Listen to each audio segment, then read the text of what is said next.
Hello there and welcome back to my channel. If you are new here, I'm Michelle Emerson. That sounds weird to say. I just recently got married and my last name has changed. I am a 4th grade teacher in Maryland. I feel like it has been forever since I have sat down and recorded a video because the month of October was crazy. I got married, I went on my honeymoon, and I didn't record anything. Like, I recorded during my honeymoon, but I didn't sit down and record like a formal YouTube video. So it's been a hot second. It's now November, and I wanted to just update you all and kind of talk about this whole teaching in a pandemic thing that's still going on that none of us expected would carry into the school year because I have not been sharing a lot on social media, particularly Instagram. I mean, I'm still posting YouTube videos, but I'm not doing a lot of Instagram posts. I'm not doing a lot of stories, and that's because I am still feeling overwhelmed and I'm still feeling like I have no idea what I'm doing, and therefore I don't feel like sharing because I feel not like a fraud, but I don't want to put on this image that like I have it all together when secretly I'm like binging Netflix and silently crying myself to sleep. I'm not actually crying myself to sleep. That's a little bit of an exaggeration, but you know, some days are better than others. So I decided to create a pandemic teaching tag. I don't know if tags are still a thing, but when I started YouTube, they were a thing. So if they're not a thing anymore, we're gonna bring them back. Basically, it's a list of questions. I'm going to answer them in this video, and I encourage you all to answer them as well. So if you are a fellow teacher YouTuber, I would love for you to create a video where you answer these same questions because I wanna know how you're feeling. If you don't have a YouTube channel, I would love for you to leave a comment down below with your answers because I want to know if other people are having the same feelings or other things that I can try, and so on and so forth. So I'm gonna jump into it. I have a list of 10 questions, and I will also leave these questions down in the description box so you can easily see them and answer them yourself. All right, question number 1. I feel like this is a very basic one that we need to all start with. Are you teaching in person, hybrid, or virtually? Explain how it works.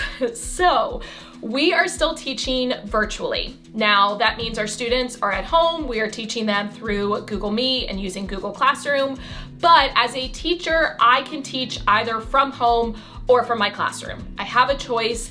I started with like an every other day type of thing where I would teach from home, teach from my classroom, teach from home, teach from my classroom, teach from home. But lately I've been teaching from home a lot more because when I got back from my honeymoon, I had to quarantine until I had a negative COVID test. And since then, I haven't gone back in because I've been really liking teaching from home. Recently, our county actually proposed a hybrid model where we would have cohorts of students and they would come like Monday, Tuesday, and then another cohort would come Thursday, Friday, and we would be teaching students in person while also teaching other students online at the exact same time. And if you are currently doing that, bless your heart because I don't know how you're doing it. Just the thought of it was making my head spin and I was very overwhelmed. Originally that plan passed and it was gonna start at the beginning of November, but then it got a lot of opposition, so they now have pushed it back and we are teaching online through the end of January, but then we will see, hopefully a hybrid model will start getting into play because I do want to be back with my kids. Like, I miss being with them in person.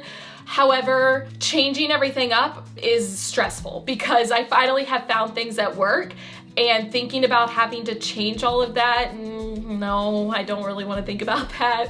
So right now, virtual, but stay tuned. Question number 2, on a scale of 1 to 10, how are you doing? I feel like this is something we all need to be asked on like a daily basis.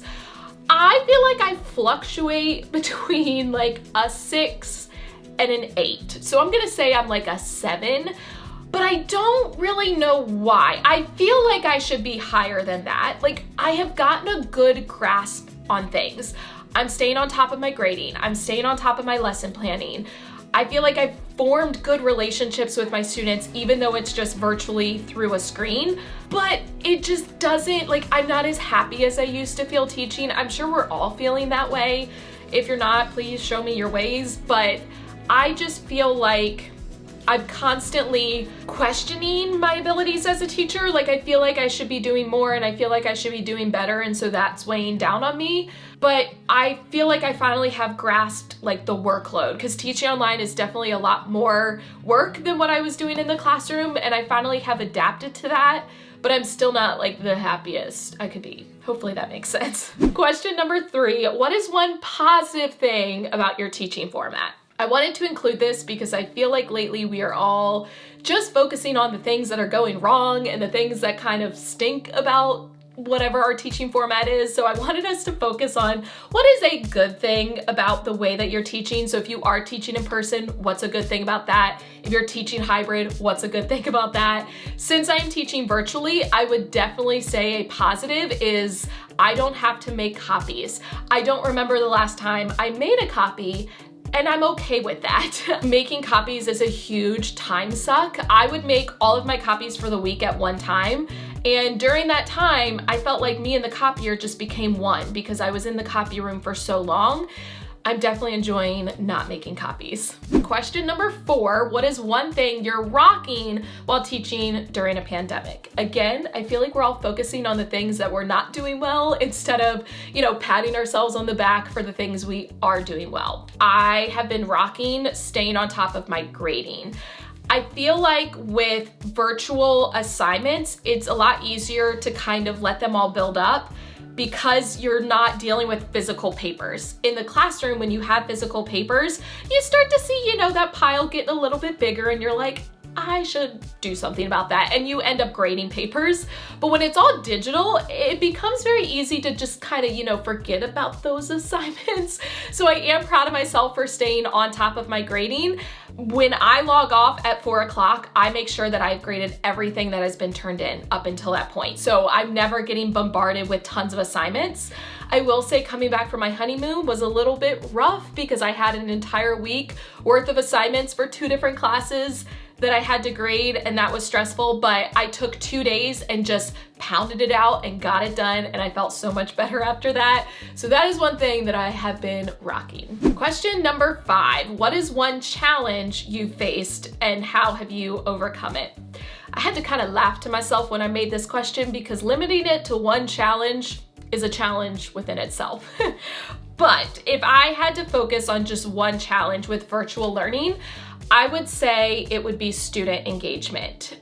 It's very difficult to get your students engaged in the lesson and excited about learning when you're through a screen, especially when a majority of them have their cameras off and you're like, I don't even know if I'm actually teaching to a kid or if I'm teaching to an empty room. Like, I have no idea. And that has been challenging. But the way I have overcome it is by utilizing NEARPOD for every single lesson. I actually made a full video about how I'm using NEARPOD to teach the lesson, so I will link that for you down in the description box. Highly recommend you check it out. For me, it's a great way for me not only to know that my students are actually there and participating, even if their camera is off, I can see their work on NEARPOD, but it's also a way for me to monitor in real time their understanding of the topic. So by inserting like open-ended questions and polls and having them work out the math problem on their screen, I can see in real time who's getting it and who's not. And I feel like that is a game changer because you don't want to wait until they've turned in the assignment and then you're like, oh, Billy totally bombed that and had no idea what we were doing. Like, I want to be able to start intervening, would that be the right word? Like putting in intervention right away to be able to improve their understanding. So that's one of the many challenges and how I've overcome it. Question number 6, what is one thing that has made teaching easier for you during a pandemic? So this is kind of that, like, what's working for you. 100% without a doubt, using multiple screens. I don't know how I survived using only a single screen in the past, because now not only do I use multiple screens when I'm teaching, but I use multiple screens like anytime I'm doing something on the computer. Just this morning, Bridget and I met to have our Sunday morning meeting that we have every single week for Teaching on the Double, where we plan out our podcasts and whatnot. And I was using the iMac and I was was using my MacBook at the same time so I could have that double screen, and I feel like it allows me to be so much more productive and get more done, which we all need during this time. I know not everyone is lucky enough to be able to have multiple devices, but even if you have an old TV and you hook it up with an HDMI cable, that at least gives you a second screen. So for example, I might have my gradebook open up on one screen, and I might have Google Classroom where I'm grading assignments opened up on the other screen, and to not have to switch back and forth between tabs does end up saving a lot of time. I previously went over how I'm using multiple screens in a different video, so I will link that for you down in the description box as well. Question number 7, what is one change you have made that you will continue when the pandemic ends? I don't know about you all, but I feel like I've made 110 changes during this time to my teaching methods, to technology that I'm using, to ways that I'm organizing things. I definitely think one change I've made that I am loving and I'm definitely gonna hold on to when all of this hopefully at some point ends is using a Google site for like my grade level. I had never used a Google site before, and now that I've used it, I'm like, what was I doing with my life before? I have made a video all about how to set up a Google site for your class or your grade level, so I will link that for you, but it has been a game changer. It's such an easy way to communicate information with parents and to be able to link things, and I love how you can fully customize it. It's just been phenomenal. So without a doubt, Google Sites will not go away from my life. Question number 8, what has been your favorite purchase during the pandemic? So I answered this in a previous video, and I believe I said my document camera, which I still hold true. Like, I do love my document camera because I can use it both as a document camera and as a webcam. I can literally like flip it back and forth. And so it's really easy. I don't have to go into Google Meet and change my camera. Like, I can literally just flip it and go back and forth between having it as a document camera or as a webcam. But I'm gonna throw in a bonus little purchase, and actually, oh, yep, it is right here. Wireless mouse, game changer. I think this costs less than $10, definitely less than $20. I don't remember how much I paid, but I probably would pay like $50 for this now. Knowing how much it has helped me, I will link this for you. It was just basic on Amazon, but I use this when I teach in my classroom. I connect it to my laptop there, and when I teach from home, I already have a mouse with the iMac, but when I also use my MacBook, I plug it into that, and I just feel like it's so much easier than using a trackpad. And I don't know why, I just really like having a wireless mouse. So that has also been a game-changing purchase of the year. Question 9, how have you been taking care of yourself? Again, I feel like this is a question we all need very often, because I feel like as we get overwhelmed, we kind of stop doing the things that are helping us take care of ourselves, and we need to continuously do those things so that we aren't pouring from an empty cup. I recently heard an analogy, and I liked this even better than the whole like put your air mask on first when you're in an airplane. I'm so tired of that analogy. I heard a different one and I really liked it. It said, have you ever been too busy while driving in your car to stop and get gas? And the answer is no. Like, when your gas light comes on, you're like, I need to find a gas station or else my car is not gonna run anymore. And it's something that we prioritize because we know that it's a necessity. And I feel like we need to prioritize self-care in the same way in our lives. Even though we feel like, oh, I don't wanna stop and get gas, otherwise our car is not gonna run anymore. So I always keep that in mind. Personally, some of the things I am doing for myself, I am still going to the gym, which I know some people are like, oh, I don't wanna go to the gym. For me, it gives me life.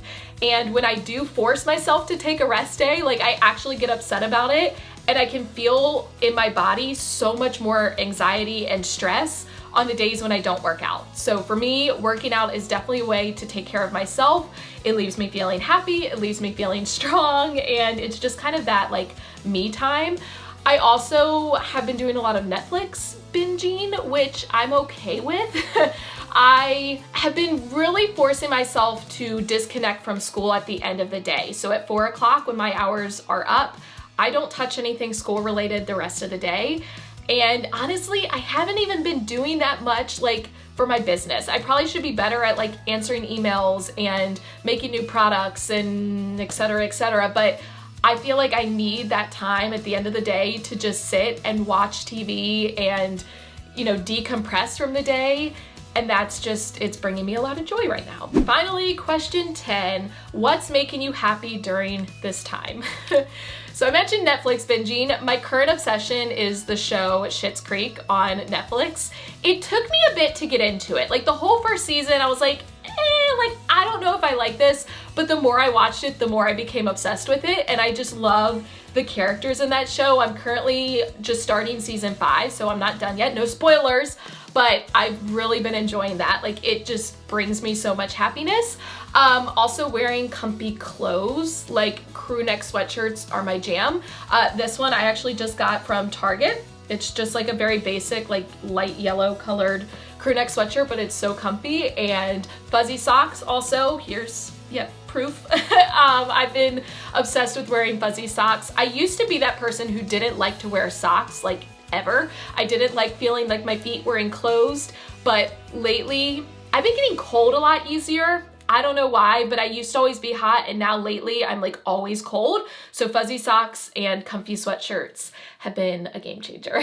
That is it. Those are all 10 questions. Again, if you also have a YouTube channel, please make a video, answer the questions. I want to know, you know, what's working for you, what's making you happy, what is your experience like, because it will hopefully make me feel better about myself lately. If you don't have a YouTube channel, you can just go ahead and comment your answers. Like, I really want to know what is bringing you all joy, what your experience has been like, how are you doing? I feel like we all need to be asked that more often. So I look forward to reading your responses. If you haven't already, please give the video a thumbs up, share it out with your teacher friends, hit the subscribe button and the notification bell. I recently surpassed 500,000 subscribers, which, I'm sorry, what?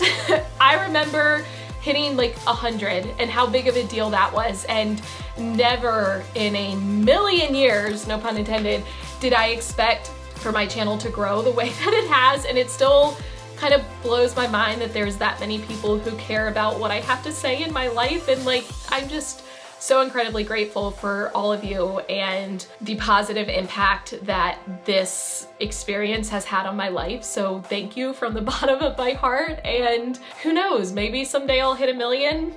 Sincerely doubt it, but that would be like, no words. As always, thank you for watching. I love you all so much. Don't forget to put your positive pants on, and I will catch you in the next one.